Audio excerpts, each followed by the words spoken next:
Programang ito ay rated SPG. Striktong patnubay at gabay ng magulang ang kailangan. Maaaring may masiselang tema, lengguwahe, karahasan, sexual, horror o droga na hindi angkop sa mga bata.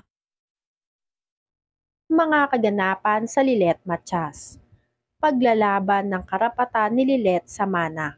Matapos magsampa ng reklamo laban kay Eira, nagsimula ang isang matinding laban sa korte upang makuha ni Lilet ang kanyang karapatan bilang tagapagmana ng kanilang ina, si Attorney Meredith. Sa mga kaganapang ito, mas lalalim ang tensyon sa pagitan ng magkapatid, habang parehong naniniwala na sila ay may karapatan sa mga gamit at alaala ng kanilang ina.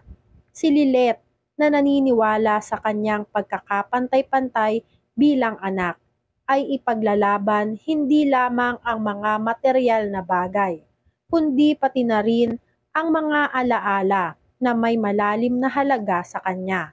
Gayunpaman, ang lakas ng manipulasyon ni Attorney Renan kay Eira ay magdudulot ng mas malalim na pagsubok kay Lilet. Magiging mahirap ang labang ito, ngunit magiging buo ang loob ni Lilet na ipaglaban ang karapatan sa kanya o nararapat sa kanya. Pag-usbong ng mga alingawngaw sa likod ng mga legal na laban. Patuloy ang paghahasik ng kasinungalingan ni Attorney Renan laban kay Lilet. Nililin lang niya si Eira sa pamamagitan ng mga maling impormasyon na nagpapalakas ng galit ni Eira kay Lilet.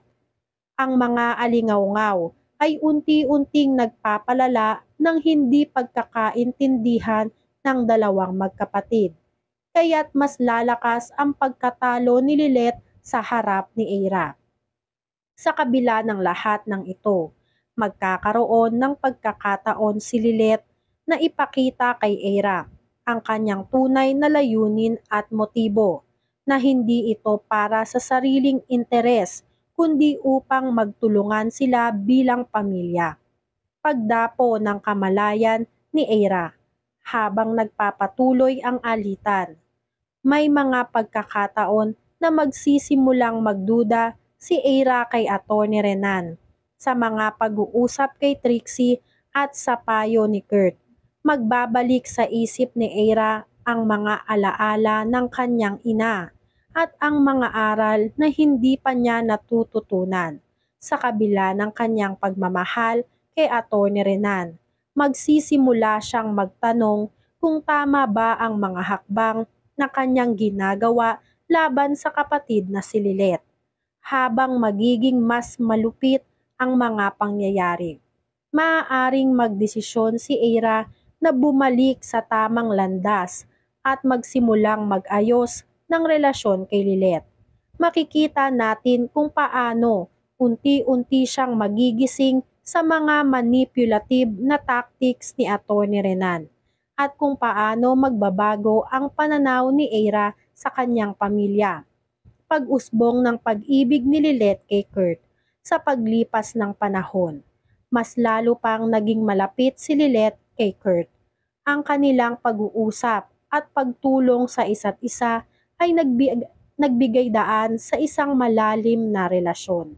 Si Kurt ay naging katuwang ni Lilet, hindi lamang sa mga legal na aspeto ng laban, kundi pati na rin sa emosyonal na aspeto, habang binubuo nila ang kanilang mga plano at pangarap.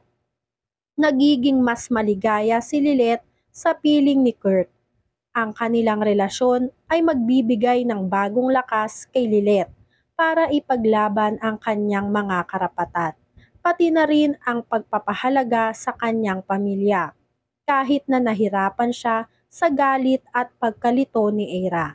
Pagkakaroon ng biglaang pagkilos ni Attorney Spanky, ang hindi pagkakasunduan ni Attorney Spanky at Eira ay magdudulot ng mas malaking tensyon. Maaaring magdesisyon si Attorney Spanky na kumalas mula kay Eira at suportahan si Lilet sa kanyang laban. Ang pagkilos ni Spanky ay magbibigay ng bagong anggulo sa kwento. isang mas malalim na pagtingin sa paboritismo at mga hindi pagkakaunawaan sa pagitan ng mga kasamahan. Ang suporta ni Atty. Spanky kay Lilet ay magdudulot ng bagong lakas para kay Lilet at pagpapatibay sa kanyang pananaw na tama ang kanyang ipaglalaban. Pagkatapos ng kasunduan ni Eira at Atty. Renan, habang patuloy na pinapalakas ni Atty. Renan ang impluwensya niya kay Eira, may isang pagkakataon na magsisimulang magduda si Eira. Magsisimula siyang magtanong kung ang pagmamahal ni Atty. Renan sa kanya ay tapat o kung siya ay ginagamit lamang sa mga pansariling interes ni Atty. Renan. Magiging isang malaking pagsubok kay Eira ang pagtanggap ng katotohanan. Ngunit ang pagmamahal sa pamilya ay maaaring magtulak sa kanya upang tapusin ang kanyang relasyon kay Atty. Renan. Kung mangyayari ito, magsisimula ang proseso ng muling pagsasaayos ng relasyon nila ni Lilet. Pag-aayos ng relasyon sa pamilya sa gitna ng lahat ng alitan at tensyon. May pagkakataon na magkakaroon ng mga reconciliatory moments ang magkapatid kung magtatagumpay si Lilet na ipaglaban ang kanyang karapatan. Magiging simula ito ng pagbabago sa relasyon nilang magkapatid. Maaaring magsimulang magkausap sila ng mas maayos at magbalikan ang mga alaala ng kanilang ina. Ang pagtanggap at pagpapatawad ay magiging mahalagang hakbang upang muling magkaayos ang kanilang pamilya. Sa huli, ang kwento ng Lilet Matias ay magiging isang kwento ng pamilya na nagsusumikap makahanap ng pagkakasunduan at pagmamahal sa kabila ng mga pagsubok na kanilang hinaharap. Sa mga susunod na kaganapan, makikita natin ang patuloy na paglaban, pagmamahal at paglago ng mga karakter. Lilet, Eira, Kurt at ang iba pang mga tauhan ay patuloy na magkakaroon ng mga personal na pagsubok at makikita natin kung paano nila malalaman ang mga ito upang muling buuin ang kanilang relasyon at magtagumpay sa kanilang mga layunin. Yan nga ang mga kaganapan at mga dapat nating abangan dito sa Lilet Matias. Kung gusto nyo pa ng mga gantong klaseng video, ay mag-subscribe at i-like itong video na to. Maraming salamat po.